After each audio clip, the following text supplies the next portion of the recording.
What's up, gentlemen? This is Dylan with the Prepared Father here. And today we're going to be diving into this FN 509. It's kind of been a handgun to me that's been making waves in my mind and in my friend group for a while now.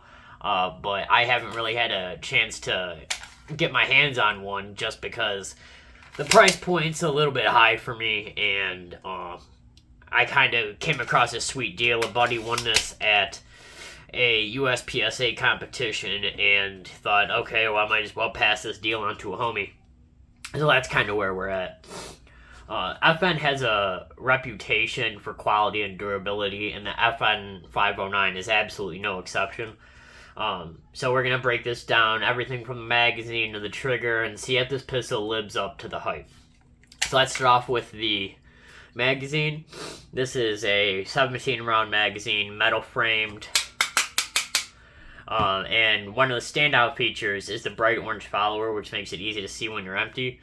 FN usually comes with the plain gray or something like that, and this is just a little bit better than that. I mean, to be honest, I don't think it's something to write home about. You know what I mean? I think all should come with a bright orange follower, but that's just me. They definitely feel durable and tough. But here's a kind of catch on that. They're pricey. You know what I mean? From what I've discovered, the lowest that I've found them is like $42, which is almost $10 more than your standard Glock mag or your standard M&P mag. And it's on the steep side compared to the competitors. You know what I mean? So the good news is they're easy to find. So the availability really won't be an issue. The magazine on the 509 is functional but not flared. You can get the magazine in easily enough, especially because you're not having to break the grip due to longer extension here. Now it's not as fast or forgiving during quick reloads. It's not a deal breaker though, because compared to other things like the Glock 19 and Glock 45, I think this kind of is in the same ballpark. I compare all duty grade handguns to the ones that I've actually carried, like the M&P 2.0 and the Glock 17. But that's just something to keep in mind. If speed is a priority for you. Now on to the grip.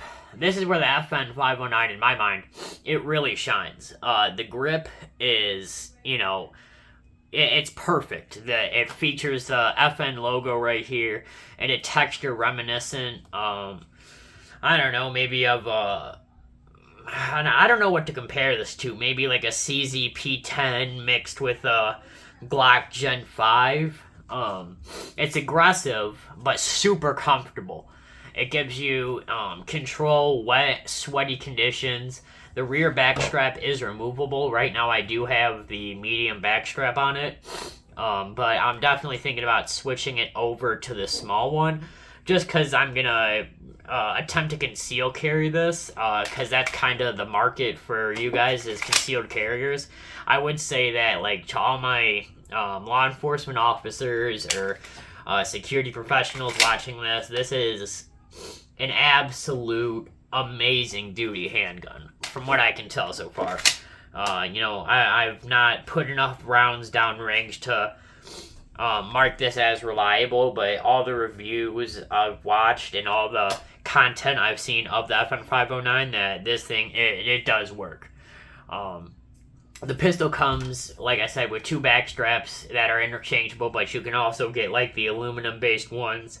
I think Taylor Freelance makes them. If not Taylor Freelance, I know Apex does. And I know Apex also makes some slides that are relatively kind of a pain in the ass to purchase, just because as soon as they go in stock, they immediately sell out, which is not a huge plus, but that goes to show you that enough people are carrying them to where it's okay, this is in the market. Now, if you like modularity, this is definitely going to be one of the ones that you're interested in at least trying out. Between the Apex triggers, the different lights, the different slide works, the different like standalone slides, the different sights, the all the hems and haws that you can get with this. You're gonna definitely want it, because I know that's the one of the coolest things about handguns for me is being able to make it my own. All right. Now, when getting back to the grip and ergonomics, establishing a master grip on this feels super natural, and the gun sits nicely in your hand. It's kind of got that 1911 grip angle, which is way easier for me to like draw from concealment or from a holster and get your sights lined up on this. Okay. Your index finger lays comfortably along the frame. No obstructions. However, I did find the magazine release a bit hard to reach without shifting my grip. So, you know what I mean? Like, I have to kind of move my thumb down a bit, but that's just me. If you have larger hands, it might not be an issue. Now, that could, like I said, that could be a personal issue. I might have, like, smaller hands, and I figure if I put the small grip on the back of it, it won't really be an issue. But like I said, that might be like a personal thing for me. Now, this is just like a first impressions, you know what I mean? Like, I might have a more detailed view of things after I put maybe 500, 1,000 rounds downrange. But let's get into the sights. So the sights comes with a factory-equipped night sight. So they offer a standard 3-dot setup, 2 in the rear, 1 in the front. And while they're clear and functional, I personally prefer a brighter front sight. Maybe with an orange luminescent or a green dot for quicker target acquisition. Not to say that it's slow, because I definitely get on target way quicker with this than I do my CZ. Not to say like the CZ, like I would compare, like I say, I compare all my handguns to like the Glock 19, the Glock 17, the Glock 45. And these two are definitely some of the best you can get if you're trying to get on target quickly.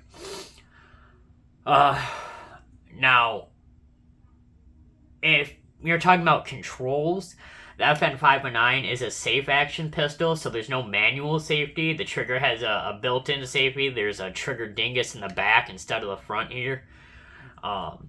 And it's similar to what you'd find on the Smith & Wesson hinge triggers. So this ensures that the gun only fires when you deliberately pull that trigger. Okay.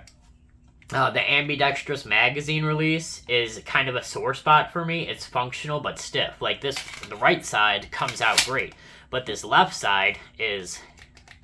Look at that. I'm pressing it a good bit. There you go. Like that's not a great look. Damn, son. Yeah, that's. But I'm right-handed, so that's not like a huge bug for me. It could be for you if you're left-handed. I think there might be something you can do to make it a little bit more even for each side, but I haven't taken it apart and gone through the ergonomics, or not the ergonomics, the internals, as much as I would like. Like I said, this is a first impressions only. You really have to press hard, and for smaller hands like mine, it requires adjusting your grip. And on the plus side, once you get it right, the magazine drops freely as hell. Clean and free. It really pops out of there. Alright. The slide stop, also ambidextrous, performs much better. Like if I were to pull it back, it's easier to drop it down with that finger, just as it is with my thumb. And, you know, I'm not a left-handed shooter, but for my lefties, I think that you might as well consider this, especially if it's for like a duty grade handgun. Easy to disengage and engage the locks. Releasing a slide, no problems. So, if we were kind of gonna jump ahead onto the trigger, this is kind of a crucial component for any shooter. I know I'm kind of a trigger snob. And the FN's trigger on the 509 feels real similar to the Smith & Wesson series. It has a short take-up, solid wall, and a crisp break. Again, let's take a look at that. Crisp break. Look at that reset. Okay. Now, the reset is tight, and there is no additional take up once you hit that wall again. It's not groundbreaking, but for a factory trigger, it's solid. I'm excited to see how it performs when we get more time on the range with this. So, weight and balance. When you first pick up the 509, you'll notice it's a little bit heftier than some, everyday carry pistols, especially compared to the ones that I've had. I would say that, this is a subcompact and this is a full size, but, to be honest, they weigh similar. I mean, I know this has a TLR 7 on it and a Vortex Defender, but, they're about the same weight, you know what I mean? So it shouldn't be that much of a problem. This part doesn't weigh a lot. The most of it lies right here in the slide frame just because it has such a thick barrel on it. But you don't want this part being heavy because this is the part that's going to be sticking out or falling forward when you're carrying it. Most of the weight is at the top with the polymer frame, keeping the overall balance pretty light. It's about 1.5 pounds, maybe 2. It feels a bit substantial, but without being cumbersome. There's nothing about this that you're going to pick up and think, okay, this is too heavy for me. That extra weight up top should feel like it's helping with recoil control a bit, and a huge plus when you're going for those rapid follow-up shots. You know what I mean? That's where it kind of shines as a duty carry, because, on duty, you're going to want to make sure that you're able to get on target and fire as many shots as possible until there's no more threat, you know what I mean? Alright, finally, let's talk a little bit about the aesthetics and build quality. Now, I really do want to take a moment to appreciate the aesthetics on this. Like, just look at this. From the front serrations, which are incredibly deep, or not even deep, just, they feel good in the hands. They're very, useful, you know what I mean? You get some slide serrations that are, kind of just, like these. These are somewhat smaller, but very helpful when you're racking the pistol. But I know that, some of them, like the new Glocks, the Gen 5s, I don't really like the front serrations because they're not deep enough or, like, sharp enough to where you're able to do easy press checks or actually rack that pistol. But that's just me. That's a personal opinion. The rounded corners, the clean side cuts, and an immaculate, sleek, professional look to it. The grip texture isn't just functional, it really adds to the gun's appeal, you know what I mean? The nice, almost like bear fur kind of stippling up top, and then the dot pattern on the actual grip itself. You're looking at like 3 different textures on the grip, each serving its own purpose and tying like the whole look together. It's a beautiful firearm, and I'm definitely glad that I was able to pick this up. If we're jumping to the accessories and rails, this is a non-optic ready version, but I am going to get it milled for probably an RMR, just because, the size of it. I might go RMSC as long as I can get the optic itself not falling over the sides. Like, I think I've shared this on a last video. I'm really not a fan of how this sounds. Like, if we were to have this just hanging over the edge, I think it looks sloppy and not well done. But it comes with a 4-slot Picatinny rail, offering plenty of space for mounting lights, accessories, lasers, whatever you want to put on here. Probably, and I'm going to put a TLR 1 on here. I haven't committed to the Surefire yet, but it is possible. I know I got someone willing to trade me a stock and some ammo for their Surefire. But we'll see what happens. Alright. Now, whether you're using this for home defense or everyday carry, having something that has the ability to put a light on it it's the most important thing. I think when you have sights this good, an optic isn't like a must unless you're like I don't want to say an older person because that sounds kind of rude, but a person not very easily sight friendly. I don't know. I'm trying to think of the nicest way of saying it, but like if you're a younger person, you should have eyes that are capable of seeing the sights pretty quickly. And if you're an older person, you might want to have a pistol that has dots available right out of the box, which this does not. I know the 509 Tactical does, but you're looking at like a $200, $300, $400 difference. You know what I mean? I think these are $750, and I think a 509 Tactical is $1,000, maybe $950, something like that. So I don't know. Having this 509 definitely feels good. I can't wait to put enough rounds down range to really be able to make a definitive decision on this. But is the FN 509 worth it as of right now? It's got a lot going for it, man. It's got great ergonomics. It feels solid as hell. The design is thoughtful and well made. Sure, the magazine release is a bit of a drawback, and the price of the magazines might make you wince. But overall, this is a reliable and well-built firearm, alright?